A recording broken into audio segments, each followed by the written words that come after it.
man. That looks, the smoke from my angle looks like it's cooking. Another hot summer day. It's fire season.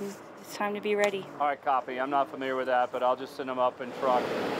And the site on approach to Left Hand Canyon looks all too familiar. Got any idea how big or anything yet?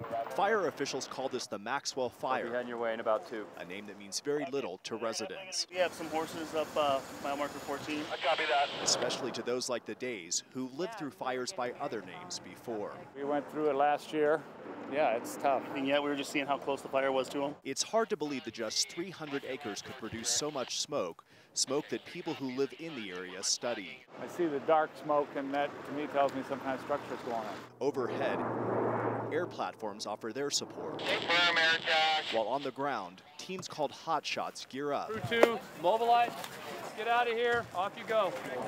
It's their job to put themselves on the fire line. We'll just take a strike team, grab fire at the edge. Those who love the canyon know fire is part of it. This is a typical Colorado picnic. You know, you come up and forest fires. It's the part no one can control. Division Alpha Trainee, Operations Red 3. Even the best men and women on the front lines. We're working uphill, is that correct? It's pretty scary. Then you see these guys that actually go up into it. Copy, they're starting in where my flagging is working uphill. Very impressive. Just off the Colorado University campus, down a flight of stairs, underneath the grow lights, Pierre Warner had a dream. I was going to be the Bellagio of medical marijuana dispensaries. And a problem, security. I guess we are targets. The plan was for Warner to sleep in the back. So this is where the magic happens here. Right next to his pot plants. And around 5 this morning, he heard a noise. These guys woke me up. 2 guys. This glass was broken out. Breaking in. But if they thought that Dr. Reefer, the dispensary, was an easy target. These guys were punks, amateurs. They had no idea they would run into. I am Dr. Reefer. Dr. Reefer himself. Oh, here's one. Dr. Reefer, crime fighter. Warner caught the 2 thieves in an upstairs engineering office. I've done hand-to-hand combat in prison. As they made a terrible mistake. I was cooking a chimichanga burrito. It's a stupid punk.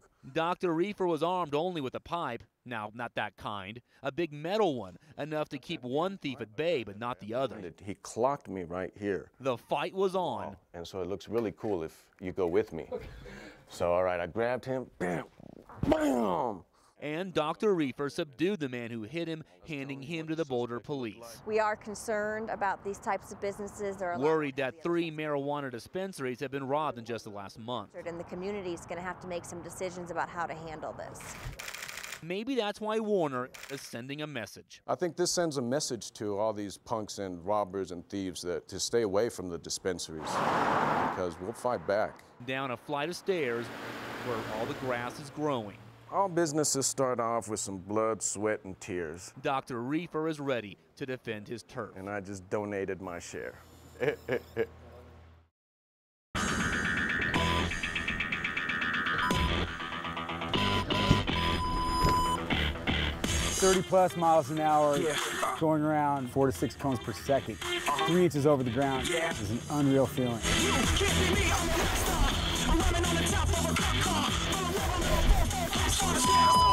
This is the United States Championship of slalom skateboard racing. We Lafayette, Colorado. Slalom skateboarding's kind of made a renaissance since the 70s when it was really big. It's back. It's a fairly high level of competition here. 2000, there's been a resurgence globally. So it's made a really big comeback. It's not the kind of skateboarding that people usually think of. And the racing is just like you'd see in a ski racing course. Yeah, Kevin! It's all about carving the fastest line. We're running a dual format, run head-to-head, where you do a run on each course. Yeah, Pernack! Times are very tight. A margin of 0.22 seconds. A lot of us in our 40s, because we were way into it in the 70s and 80s. Hill is really fast. And brought a lot of young kids up into the sport. There's a lot of adrenaline running through your body, and it's really frightening, but more fun than scary. People carving hard lines, pushing traction to the limits, and going very, very fast. Team forces going around the turns, just phenomenal. We're seeing guys push the limits here. It's crazy. It's crazy.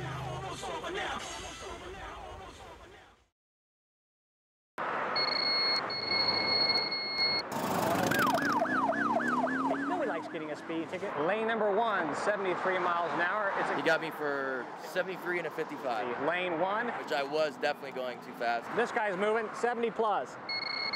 Got me! Red car going to lane number 2, 74 miles an hour. I'm a contributor today.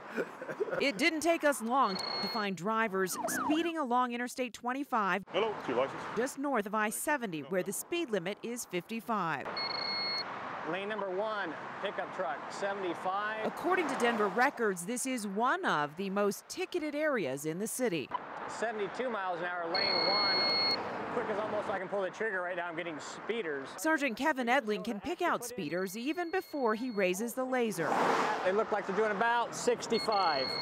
And I came up and I'm 67. Once he pinpoints a speeder and confirms it with a laser, 73. He radios his partners 73 miles an hour.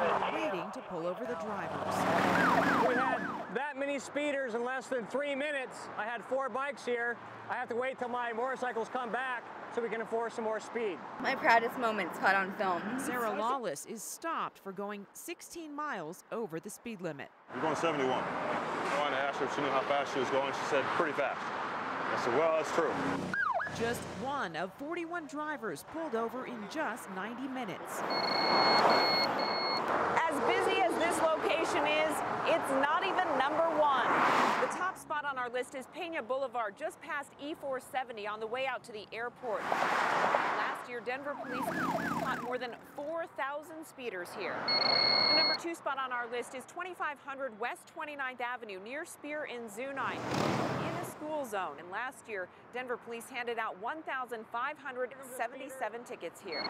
Number 3 on our list is our location at I-25, just north of Interstate 70, where police handed out 1,558 tickets. I'm receiving a citation today for speeding. The number 4 spot on our list is I-70 in Pecos, where Denver police wrote 1,344 speeding tickets last year. Finally, number 5 on our list, I-70 at 225. Denver police caught 1,296 people speeding through here. They kind of stink, but I guess you can follow the speed limit, and if you go over the speed limit, you're going to get pulled over. Some drivers are understanding. 65. No, it's 55. Others argue they're just going with the flow of traffic. If you're doing 55, you better be in the right side parked, because everybody's going 70 miles an hour day in and day out. Still, other drivers complain. But you're going 71 and a 55. This is just a way to raise money for the city. I think it's ridiculous. What's the point other than to generate revenues? If there is a genuine concern for safety, then yes, I'll appreciate that, but I think they're motivated in other ways. I mean, a speed trap's a speed trap. I'm no dummy. But officers say it's all about slowing people down 70 miles an hour, lane 1. and preventing accidents. Average vehicle weight now is over 3,000 pounds. So basically a 3,000-pound missile going down the interstate system. If we can get them to slow down, then we're winning the battle against serious injuries and death. But they know they have a long road ahead of them. 93 miles an hour in a crotch rocket, lane 1 coming at you. The more time you spend out here, the more you shake your head like, no, that can't be right. That can't be true. 93 miles an hour. I would love to be put out of business. Drive safe. Have a good day. I don't think we're going to have any shortage of speeders anytime in the near future.